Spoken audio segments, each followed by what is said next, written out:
Megan and Andy. Welcome back to the channel. Glad y'all are here today. Come spend some time with us today. I got to make some butter. I got a refrigerator full of milk. I'm gonna be working up corn land, getting my cover crops and stuff, starting to get them killed off. Definitely won't be the final prep before planting, but at least get that first tillage in, because we've supposedly got a lot of rain on the way, and I kind of want to get that done before it gets too wet to get in the field. Yeah. I really want to go ahead and start getting those cover crops killed off because, well, the quicker you get on that, the easier it makes it when it comes planting time. And our cornfield is about a mile from here. So I know it may not look like it in the video, and in years past we've had people say, well, why don't you put your cows on that so they have something to graze? But it's about a mile up the road. There's no power, there's no fencing, there's no nothing. So, you know, we just give it back to the land, and that's what we intend on, you know, doing with it every time. But that's one thing, like she said, I'm not sure it ever picks up in the videos, but our place is scattered. Yeah, we got a little bit of something everywhere. Yeah, like we got land here, we've got land up the road. You know, the hay fields y'all see us cut, they're a couple miles away at least. They're scattered from here, so yeah. Most of it goes on centralized up here at the house, but a lot of the field work y'all see is always, it's a good ways from the house. Yeah, here. it is. I've already got the tractor warming up. I guess I'm gonna head on up the road and get to work. All right. I'm gonna finish what I'm doing, and then I guess I'll start my butter. Sounds good. All right. All right, so I'm up here at one of the cornfields. This will all be field corn, just in case you're new around here. I've got 3 cornfields that I'm gonna be planting total this year. 2 of them had cover crops on them that we planted last fall. 1 of them did not. 1 of them is a new cornfield that I've never planted before, so it didn't have no cover crop. Anyways, the 2 that had cover crops are the ones I'm worried about working up today. The one that don't have cover crop, it right now is just bare ground, so it should be fairly easy to prepare for planting. Now, as for the cover crop, it didn't really get that tall this year. As you see, we've got a pretty decent stand of clover. That's crimson clover. Right there's some vetch. We've got some triticale in there. And on occasion, you see a pea. Right there's a pea. Some winter peas. There's actually a bunch of those in just certain spots. Like they done better in some spots than they did others. But I think the reason this cover crop didn't do near as good this year is because, number one, it was extremely dry when we planted it, and so it was delayed at the start. And number 2, we've been so cold this winter, everything just kind of stunted and didn't grow until it really started warming up this spring. So I think that's part of the reason we've got such a short cover crop here, because last year this thing was knee high when I went to plow it under. But while that is a bad thing, we don't have all the growth that I want to till in. At the same time, it's somewhat a good thing too, because I don't have all that growth to till in. So it's sort of a double-edged sword here. This is going to make it a whole lot easier to get this field ready to plant than it was last year. But we're not going to get all the benefits of plowing under all that green material either. So, you know, it's sort of a darned if you do and darned if you don't kind of situation. I actually started on all this yesterday evening. I went ahead and plowed up the bottom side of this field, and I done my other field yesterday evening. And I saved this top half for y'all this morning. Let me show you what I'm gonna do here. So I'm running through it with that, and that's just to bust it down, you know, sort of deep. Then I'm gonna go back over it with my disc here in just a little bit and sort of chop all this up, and at that point I'll stop for now and I'll worry more about it when it gets closer to time to plant. I think all in all we're gonna have roughly about 4 to 5 acres of field corn this year. That is if everything goes well. So we'll see how it all works out.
Many of y'all are wondering what the purpose of the cover crop is. It pretty much just holds everything together through the winter and gives you some green to put back into the land in the springtime when you go to plant. I mean, you can do summertime cover crops as well, but most of our fields are occupied with an actual crop during the summertime. Anyways, as that stuff breaks down, it feeds the land.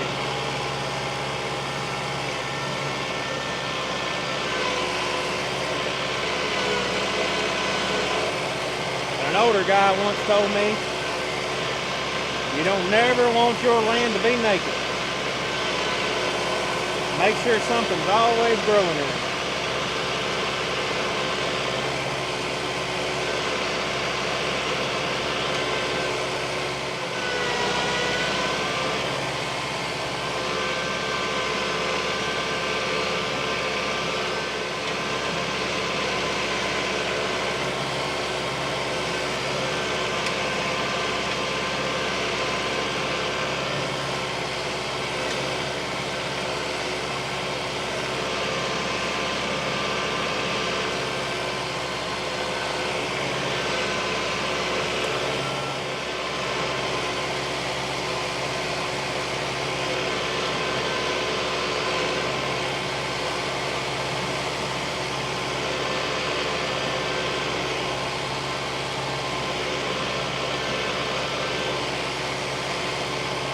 But a few people were asking so far what I've thought about this Kubota tractor. And I'm happy with it. I can't, at the moment, can't really say anything bad about it. It's by far got more power than any tractor I've ever owned.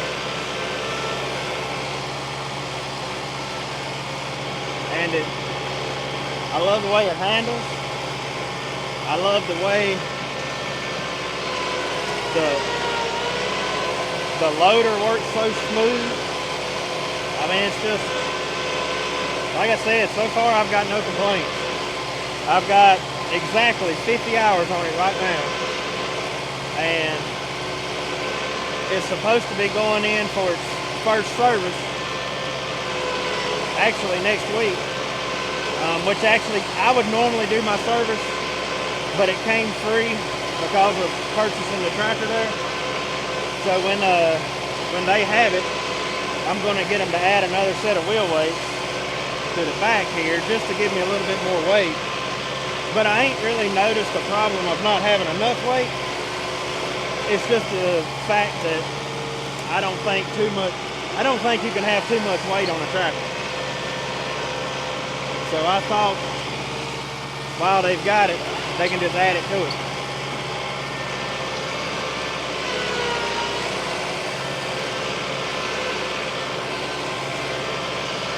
Which, I mean, you know, I'm not exactly what you'd call brand loyal to anything. I just simply got a really good Kubota dealer nearby.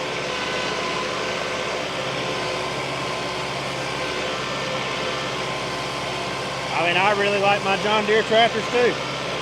I've liked the Massey Fergusons that I've been on. I love my Ford tractors. Of course, they don't make Ford tractors anymore, but I like them all.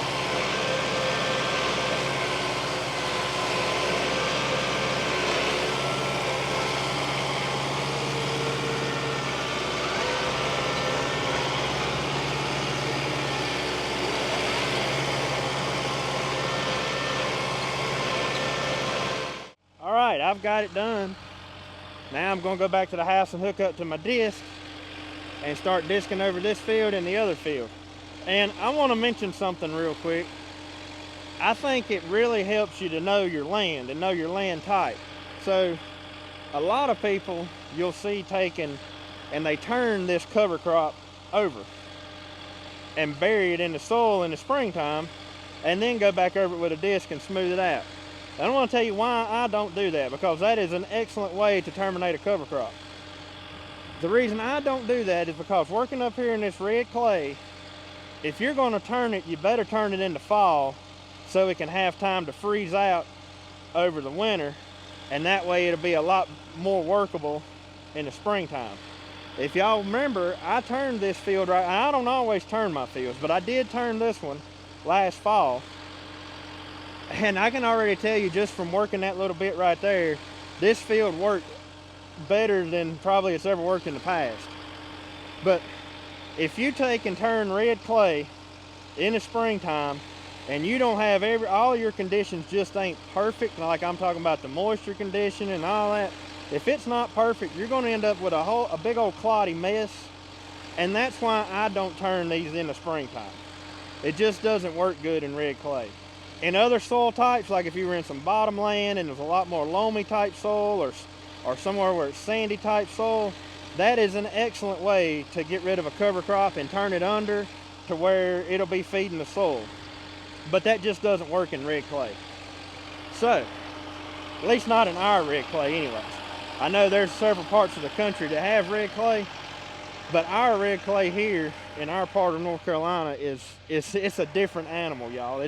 It's not the same kind of red clay you have down south or anywhere else. This is a totally different animal to work with, and you have to know how to work it. Well, y'all, I've already got my cream scraped for my butter. Candy's really been producing more cream. We've been letting them out on the grass a little more. Let them out for a day or two and put them back up in our what we call our sacrifice pasture, and continue to feed them hay so our grass has a chance to catch up and grow. Before I get to my butter making, I like to let my cream set out for at least an hour, 30 minutes to an hour. Sometimes I've done it, right away, but it seems to make butter a lot faster if I let it set out for a little while. So I had like almost 7 gallons of milk in the fridge. I've been feeding some to the pigs. I ferment some of the chicken's feed in it. I share it with Tiger and the cats, and of course we drink the milk. I cook with the milk. But I made some cheese the other day. I'm not a cheese maker. Like, I have failed many a times through the years trying to make cheese, but it's not my forte apparently. But I did make some the other day, and it was really easy, and so I decided I'm going to make some more. This is kind of like I think they call it just like a queso cheese. And it was pretty easy to make. So I'm going to show y'all how I made it. And I'm going to link the lady's page that I learned this from, because this ain't my recipe, y'all. And I want to give credit where credit's due. But what I've got right now, I've got a gallon of milk. Don't have any heat on or anything yet. We're going to bring this up to about 128 degrees. Now, this recipe didn't call for any rennet or anything like that. I do know the key to making good cheese is you're supposed to heat your milk pretty slowly, so I heat it on low. I'm just going to have this in my pot here. And like I said, I wanted to get to 128 degrees. I've let it sit here for a little bit to get closer to room temperature, so it won't take it quite as long, but it still says it's 53 degrees. So we'll let that warm up. Now watch it not turn out this time because I'm trying to make a video on it. Who knows? We'll see.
All right, let's go try out these new discs. Y'all, I picked these up for a steal on Facebook Marketplace. I mean an absolute steal. They've never hardly ever even been used. They are, I think, 7 foot wide, so they're perfectly wide to cover the tire tracks. And you may remember last year at the end of the season when I was planting cover crops, I had a disc break on these and a bearing that went out on these. And I had full intentions of fixing these, and I'm probably still going to. But me, just being me, scrolling Facebook Marketplace, I seen these, and they were about an hour and a half away from me, and I jumped on them within 30 minutes of them things being listed. But this is the first time I've got to use them, so we're gonna find out how well they work. I'm gonna say where they're completely new with new disc and everything on them, these things ought to cut the land pretty good. So my milk has come up to temperature. I actually got it a hair over 128. This is probably why I'm not a good cheese maker. But anyways, we're gonna go ahead. I'm gonna add now a half a cup of vinegar. Just plain old white vinegar.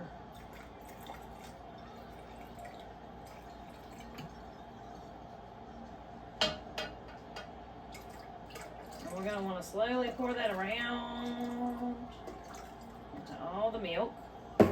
Now, last time I made this, it actually took a little more vinegar than what it called for, which was fine. That was fine.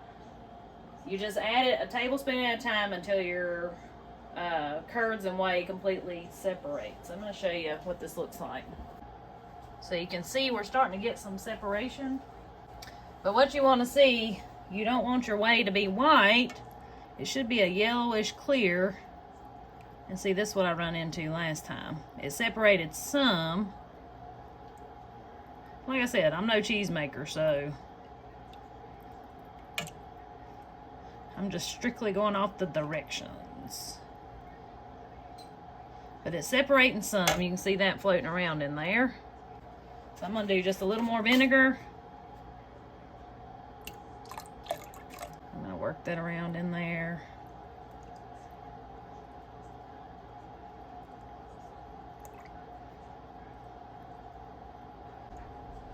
And we're starting to get better separation. You can tell by the color.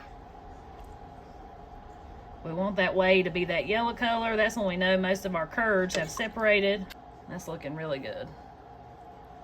Let go of my spoon. It's not looking milky anymore, so I'm pretty satisfied with how this looks. So now what we're going to do, since we got good separation, we're going to cover that and let it sit for about an hour. Back up here with the disc. This is the other cornfield that had the cover crop on it. Not the one we just finished plowing a while ago, but the other one. I'm going to run over it real quick with the disc, then we'll go get the next one.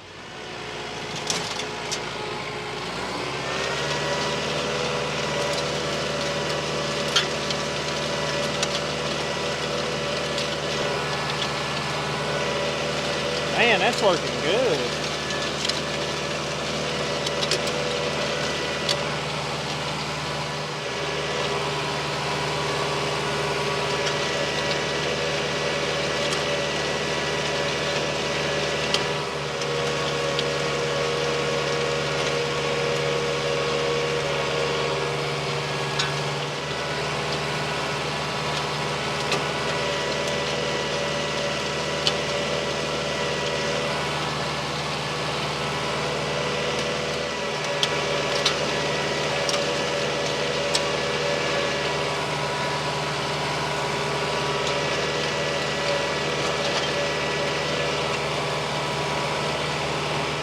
Well, there it is. The first disking on this field. And it looks pretty good. Definitely not ready to plant, but it's not far from it. So most of the green is worked under. There's still a little bit of green left laying on top, but you know, once we disc it the second time and actually prepare the field to plant, that'll be gone. Let's run up here and get the other field, and I think that'll be about all the field work I'm going to have to do today. So while we're waiting on our cheese to sit, I'm going to go ahead and make my butter. Butter making is super simple. I know a lot of y'all have seen me do this in the past, but I make it using my food processor. And I always think about it, and I'm like, if only our ancestors could see us now. You know, I'll have butter here in probably about 5 or 10 minutes. And I can remember my daddy talking about being little kids, and they would alternate churning the butter, and their little arms would get so tired of working that butter, trying to make butter. It's amazing to me when I think about stuff like that, how hard they work for their food. And yes, I mean, we work hard now for the food that we grow, but it ain't nothing like it used to be. And it's not life or death. I mean, if worst come to worst, the garden did terrible, or I didn't even plant a garden, and didn't even sold all my livestock, I could drive to the grocery store and get my food. And, you know, it hit a little different back in the day because it was survival. So I don't fill up my food processor. This is a 9-cup one. I'll do it about halfway up, because if I go up any further, it'll start coming out the top when it turns into whipped cream. Ask me how I know.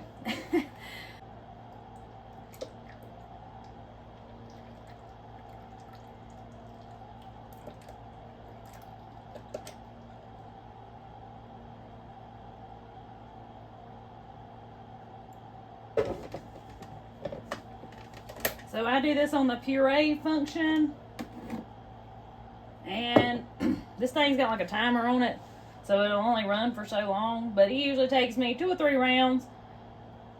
Sometimes it only takes 1 round. We'll see.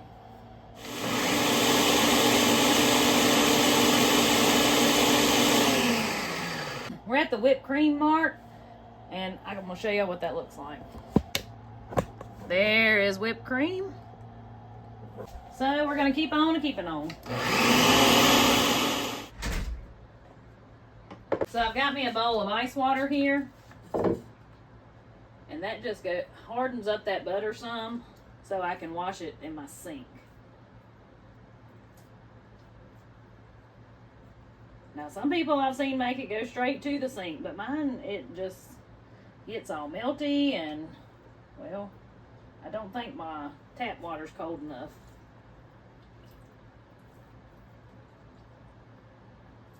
I'm going to put my buttermilk here to save for cooking.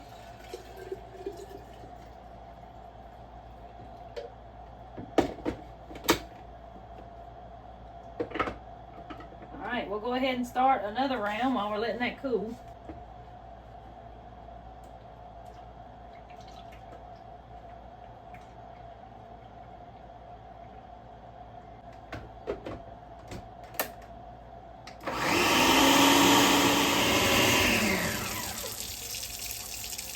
So if you wonder what I'm doing now, I'm rinsing my butter. You want to rinse your butter and get out as much of that buttermilk as you can.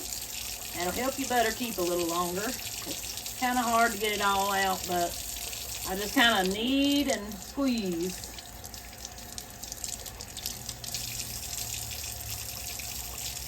I'll put some salt in there. You don't have to put salt in there if you don't want to, but I like having salted butter, and that salt seems to help pull out some of that buttermilk too.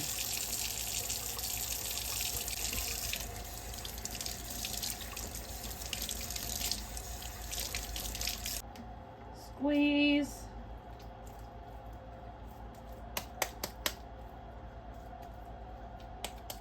I have a butter mold that I used to use, but now I just shape it with my hand. Make it a good. Doing that too helps get the buttermilk out. Just take your anger out on your butter.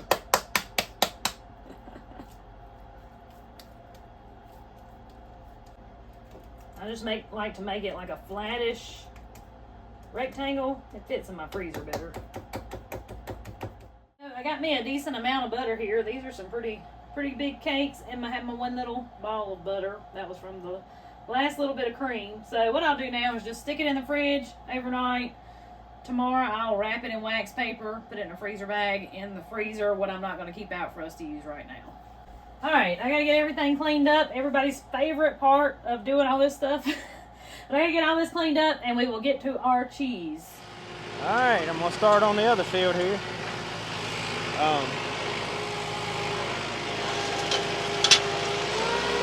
I can tell you, oh yeah, now they're cutting this field a whole lot better.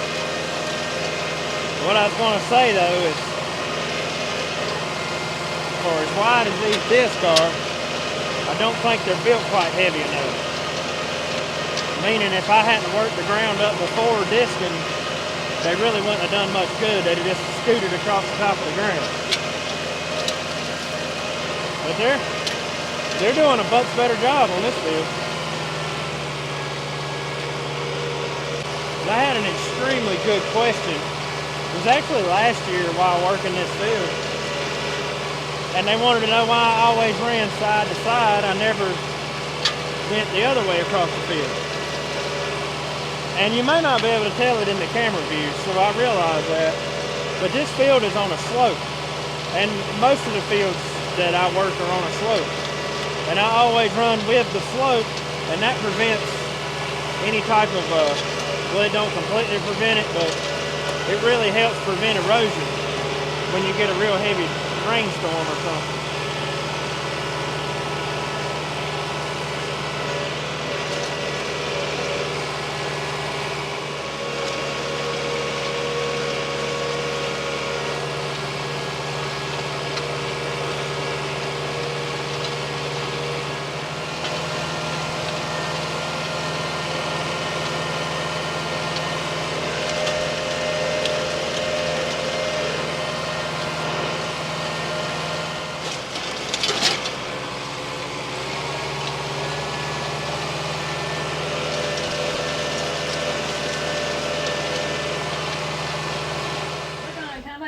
To our curds and whey, we're going to drain this whey off. Now, you can feed whey to pigs, to chickens, anything like that. So I'm going to catch it in a bowl and I'll feed it to something here in a little while. So we're going to pour off what we can.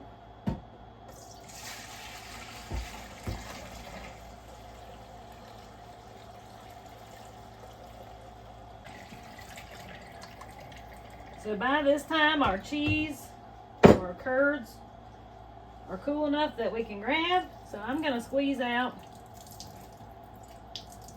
as much whey as I can. This could also be done in a cheesecloth, but I don't see anything wrong with doing it this way. It always amazes me. It took a gallon of milk to get that right there. Which... it was skim milk, so I do have to add that. If I did it with the cream, it may be better. I don't know. Alright, so now what we're going to do, since I've got that all squeezed as best that I can, I'm going to just break it up into small little pieces and put it back in my pot.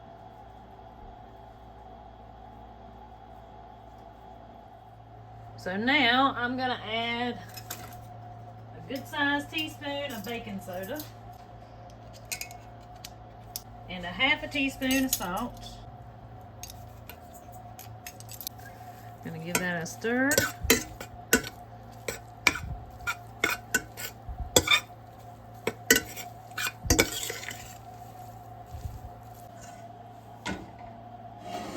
On low heat. So I'm also going to add in a big hunk of butter, maybe roughly a tablespoon and a half maybe. And let that melt in with our cheese. And then you can slowly start adding in cream or milk to get this cheese the consistency you want.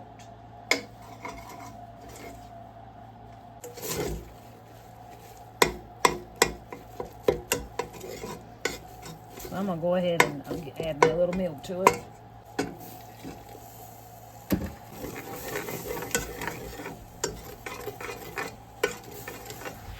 You just let it all kind of melt together until it gets pretty smooth.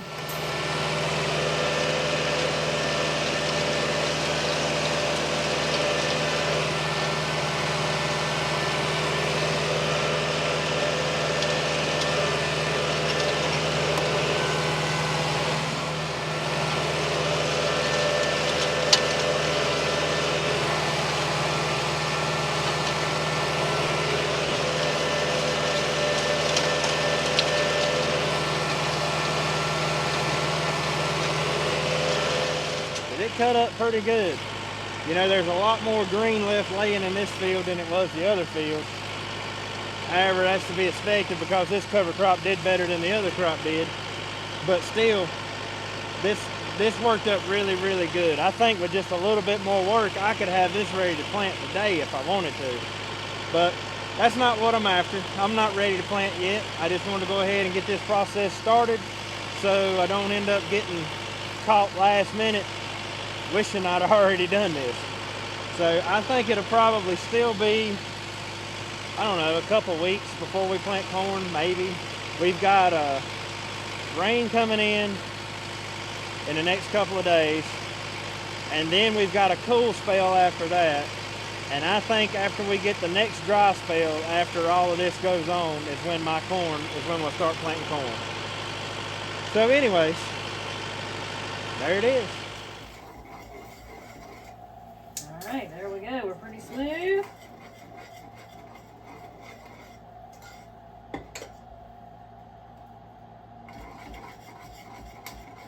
We'll pour that into a glass dish, let it cool for a little bit, and stick it in the refrigerator for it to set up the rest of the way.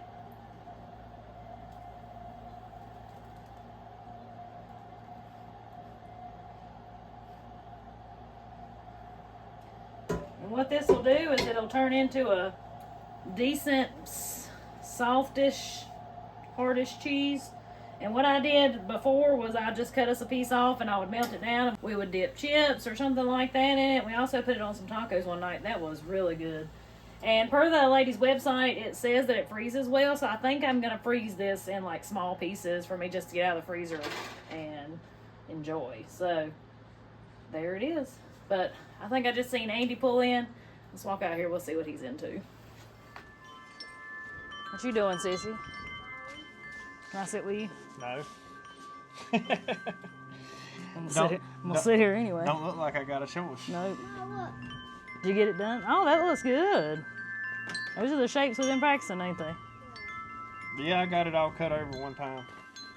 I might go cut over it again. The wind sure is blowing and it's nice, and It does feel good out here. it does. I believe I'm done in the house for today. Are you? Yep. Well, it's time to be. You need to be out I here. know. Now you're wasting time. I know. Wasting time. Yeah, it feels good out here today. It does. And I got shorts on. Yep, Maggie and Jacob both already broke his shorts out. Yep. Hot natured youngins. Yep. Did you notice how pretty those azaleas look? Yeah, the azaleas are pretty. Everything's blooming pretty right now. They say it might frost next week though. We got one day supposed to get down to 32. So We got apple trees blooming. The cherry tree is covered. if it It don't stay blooms. 32 long that night, we'll be all right. Yeah. Which will probably be all right anyways. I don't know. We'll see. Ain't nothing we can do about Ain't it. time to jump the gun and plant no garden yet. I don't know. I sure am itching. I really know want you to plant are. some sweet corn. I know you do. Y'all, the dogwoods are blooming. And I've always heard all my life when the dogwoods is blooming, it's time to plant corn. And that's usually what we've always gone by, but the dogwoods are blooming a lot earlier. A little bit this earlier year. than they normally do. They do, but I really think, I mean, just looking at the long range, other than that one, not which cold night ain't gonna hurt it if it ain't already up. I know, but the thing is, the ground ain't warm. I know, but I swear, I believe I could plant some. I believe I could get by with it. I was reading in one of them, I like to read them old books. Oh, my thing is like old books, and And old sayings. yeah, and a viewer actually sent me this really cool old cookbook, and I was reading through part of it, and one thing said what it used to do back in the day to see if the ground was warm enough to plant corn. You know what it did? Yeah, what? They would said you go out there and you sit in your cornfield, and if you can sit there for 30 minutes and your butt not get cold, then it's time to plant corn. Well, go out there and sit for 30 minutes. I might. I ain't got time to sit somewhere for 30 minutes nowadays. But that does make sense. I mean, because ground temperature is everything. That's what makes everything grow. Because the ground's got to be warm enough. Yeah, and I mean it got chilled this winter, and I know we've had warm days, but still we've had cool days too. Yeah, and it's took forever for the grass to come out. Which the trees and everything I feel like are early. And the blooms are early. But the grass is late. And typically the grass is growing like flourishing crazy right before the trees ever even leaf out. And it's exactly the opposite this year. Well, it's a good thing we got a little extra hay for the cows, so the Oh, yeah. grass can have a chance to catch back up. Yeah. Still ain't decided what I'm gonna do about that situation. Look, What? Ma, I'm doing sentences right now. Oh, good job. Good job, man. you wrote a couple of words that we know, didn't you? I see Maggie. She wrote is and to on there. Look, Jacob's went and drawn his tractor. Wow, Jacob. Too bad you drew that on a blackboard. Looks good. He was out there drawing his tractor. They're out here enjoying the weather too. They love to draw though. That is good, Jacob. I used to love to draw too. I did too. Guess what I drew all the time? Horses. Guess what I drew all the time? I bet you drew tractors all the time. All the time. Just like Jacob. When you get older, your toys just get bigger, don't they? Yep. Is that what happens? I still got all my toys from when I was young. And I want Oh, me. Well, I guess I'm going to see what else I can get into today. Yeah, I may go back up there and cut over that. I might put my drag on my disc so it'll smooth it up really nice. And cut back over it one more time. And then just be done with it until it's time to work it up the plant. That sounds good. It won't make it too muddy if we get all that rain. Well, it's already too late now. I done busted it up. That's why I want to slick it off. I was like, if I put the drag on there and slick it off, then it'll be a little bit better than if you leave it rough. That makes sense. Makes sense. No, I don't know if it's much. I don't know. It sounds good anyways. It does. It does. Good job. Good job, Maggie. She's writing her words we're practicing. Yeah, But that might be what I do. I don't know. I'll do something though. well, like we need to wash some vehicles. Everything's yellow. Well, the rain's fixing to do that for Yeah, us. that's true. What are you after, Tiger? She's after bees. She's been out here chasing bees all morning. Last year, do you remember last year she finally caught one and it swelled her Yeah, she got stung. swelled her mouth up because she caught one? She didn't learn a lesson either. She's still after them. No, she didn't. Oh, Look. I see her. She's after them bumblebees. Well, I'm gonna see. I don't know what else I'm gonna do. I may clean this porch. I don't know. It's yellow. I know it is. That's what I was looking at. Yeah, there's pollen everywhere. The pollen this week's been pretty bad. But anyways, guys, I guess that's gonna about wrap up today's video. Yep. And hope you enjoyed the video. Hope you might have learned a little something. And until we see y'all in the next one. Y'all have a good one. Have a good one. Have a good one!